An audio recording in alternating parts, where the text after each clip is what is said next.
Good morning प्रिय विद्यार्थियों। आज हम चर्चा करेंगे नेताजी की जर्मनी से सिंगापुर तक की यात्रा और वहाँ पर उनके द्वारा भारत की आज़ादी के लिए किए गए प्रयासों की।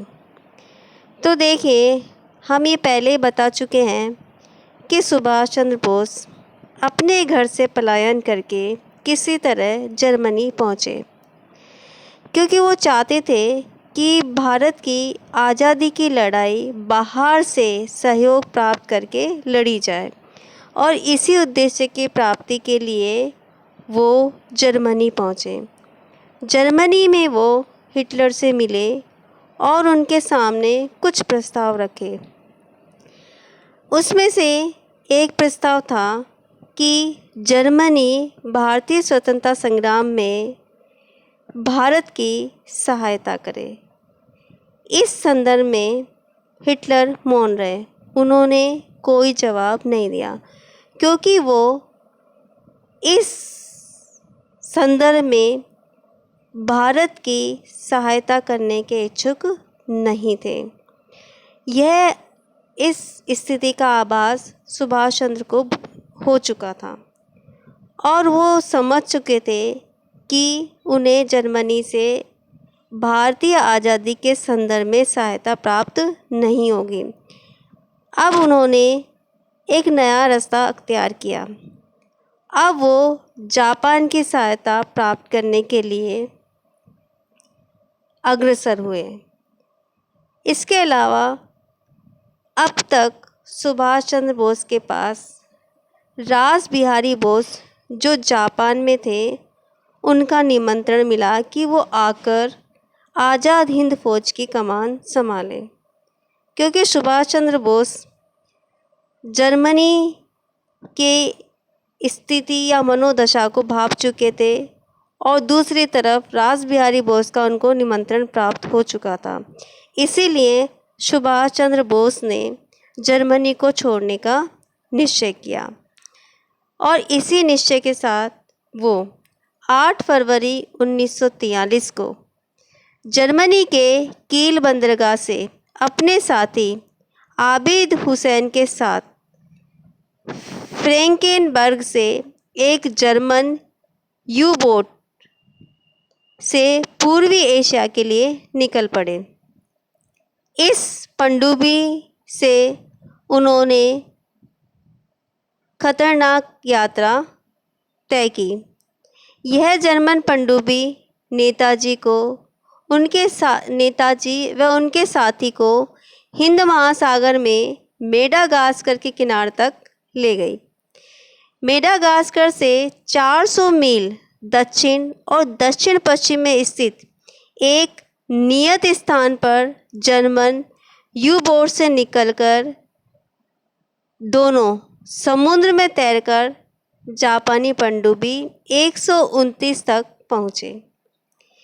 यह जापानी पनडुब्बी नेताजी और उनके साथी को इंडोनेशिया के पेनांग, जिसे पादांग बंदरगाह भी कहते हैं, तक पहुंचाकर आई।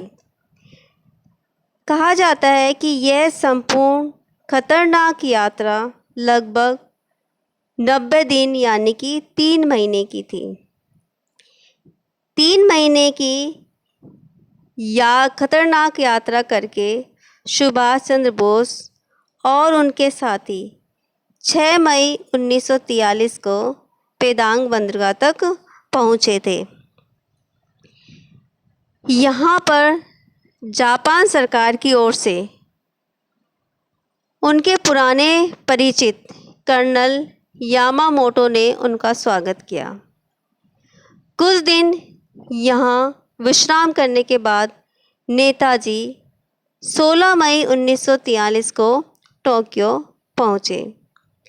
जब वे टोक्यो पहुँचे तब तक द्वितीय विश्व युद्ध का परिदृश्य बदल चुका था। यूरोप में जर्मनी लगातार पराजय पर पराजय सहन कर रहा था और मित्र राष्ट्र की स्थिति दिन प्रतिदिन सुदृढ़ होती जा रही थी। टोक्यो में नेताजी की मुलाकात जापान के प्रधानमंत्री हिदेकी तोजो से हुई। तोजो सुभाष के विचारों और व्यक्तित्व से बहुत प्रभावित हुए और उन्होंने जापानी संसद से घोषणा की कि जापान ने दृढ़ता के साथ फैसला किया है कि वह भारत से अंग्रेज़ों को, जो भारतीयों के दुश्मन हैं, निकाल बाहर करने और उनके प्रभाव को ख़त्म करने के लिए सब तरह की मदद देगा तथा भारत को वास्तविक अर्थ में पूर्ण स्वाधीनता प्राप्त करने में समर्थ बनाएगा। दरअसल युद्ध में उतरने के लिए जापान ने जिस तर्क का इस्तेमाल किया था उसका नाम था एशियाई लोगों का है। ऐसे में भारत में ब्रिटिश राज के खिलाफ एक राष्ट्रवादी हथियारबंद संघर्ष को मदद देना उसके तर्क को वैधता प्रदान करना था। 21 जून 1943 को नेताजी ने टोक्यो रेडियो से भाषण दिया और कहते हैं कि देश का सुप्रसिद्ध नारा जय हिंद का नारा यहीं से दिया, जो बाद में भारत की पहचान बन गया। सुभाष ने टोक्यो रेडियो से भाषण देते हुए कहा कि अंग्रेज़ों से यह आशा करना बिल्कुल व्यर्थ है कि वे स्वयं अपना साम्राज्य छोड़ देंगे। हमें भारत के भीतर व बाहर से स्वतंत्रता के लिए संघर्ष करना होगा। देखिए, आगे की चर्चा करने से पहले हम यहाँ पर जय हिंद नारे के बारे में चर्चा कर लें। ज़्यादातर विद्वान ये मानते हैं कि जय हिंद जैसा सुप्रसिद्ध नारा नेताजी सुभाष चंद्र बोस ने दिया था, लेकिन कुछ इतिहासकार कहते हैं कि यह नारा सुभाष चंद्र बोस ने नहीं दिया। यह नारा सबसे पहले हैदराबाद की महान शख्सियतों और लघु कथाओं पर आधारित नौकरशाह नरेंद्र लूथर की किताब लीजेंडोटस ऑफ हैदराबाद के अनुसार यह नारा सबसे पहले नेताजी के सचिव और दुभाषीय हैदराबाद के कलेक्टर के बेटे जैनुल अबीदीन हसन, जो एक इंजीनियर थे, ने दिया था। यही नारा INA और क्रांतिकारी भारतीयों के अभिवादन का आधिकारिक रूप बन गया। बाद में इसे देश के आधिकारिक नारे के तौर पर अपनाया गया। तो जो भ्रांति फैली हुई थी कि ये सुप्रसिद्ध नारा सुभाष चंद्र बोस ने दिया, वो नौकरशाह नरेंद्र लूथर की किताब लीजेंडोटस ऑफ हैदराबाद से स्पष्ट हो गया कि यह नारा सुभाष चंद्र बोस के स्थान पर उनके सचिव और दुभाषीय जैनुल अबीदीन हसन ने दिया था, न कि सुभाष चंद्र बोस ने। अब देखिए, इसके आगे की हम चर्चा करते हैं कि नेताजी टोक्यो के बाद, टोक्यो में कुछ समय बिताने के बाद वो सिंगापुर पहुँचे। 2 जुलाई 1943 को सुभाष जापानी नियंत्रण वाले सिंगापुर पहुँचे। लेकिन यहाँ हम पहले बता दें कि टोक्यो में जब सुभाष चंद्र बोस ने भाषण दिया तो उस समय रास बिहारी बोस उनसे बहुत प्रभावित हुए और रास बिहारी बोस ने 4 जुलाई 1943 को 46 वर्षीय सुभाष को आज़ाद हिंद फौज का नेतृत्व सौंप दिया। 4 जुलाई 1943 को सिंगापुर के कैथे सिनेमा हॉल में आयोजित एक समारोह में नेताजी ने IIL का अध्यक्ष पद ग्रहण किया। लेफ्टिनेंट कर्नल के भोसले ने सैनिकों की तरफ से उनका अभिवादन किया। इस अवसर पर नेताजी ने स्वतंत्र भारत की अस्थायी सरकार बनाने और आज़ाद हिंद फौज को लेकर हिंदुस्तान जाने की घोषणा की। डॉक्टर राजेंद्र पटोरिया ने अपनी पुस्तक नेताजी सुभाष में कैथे भवन में आयोजित इस समारोह का उल्लेख करते हुए नेताजी द्वारा आज़ाद हिंद फौज के नेतृत्व संभालने की बात कही है। इस कैथे भवन में नेताजी ने भाषण देते हुए कहा, हमारे रास्ते में भूख प्यास की तकलीफ़ें आएंगी। हमारे में से कितने आदमी बचेंगे यह कहना मुश्किल है, लेकिन हम भारत को आज़ाद करवा कर रहेंगे। नेताजी के इस भाषण ने लोगों को बांध दिया और सेना की संख्या 16,300 से पहुंचकर लगभग 50,000 पार कर गई। आगे देखिए, 5 जुलाई 1943 को नेताजी सुभाष ने सिंगापुर के टाउन हॉल के सामने सुप्रीम कमांडर के रूप में आज़ाद हिंद फौज के पुनर्निर्माण की विधिवत घोषणा करते हुए सेना का निरीक्षण किया।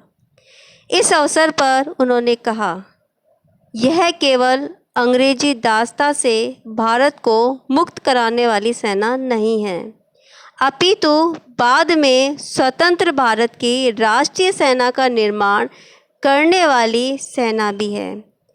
साथियों, आपके युद्ध का नारा हो, चलो दिल्ली, चलो दिल्ली।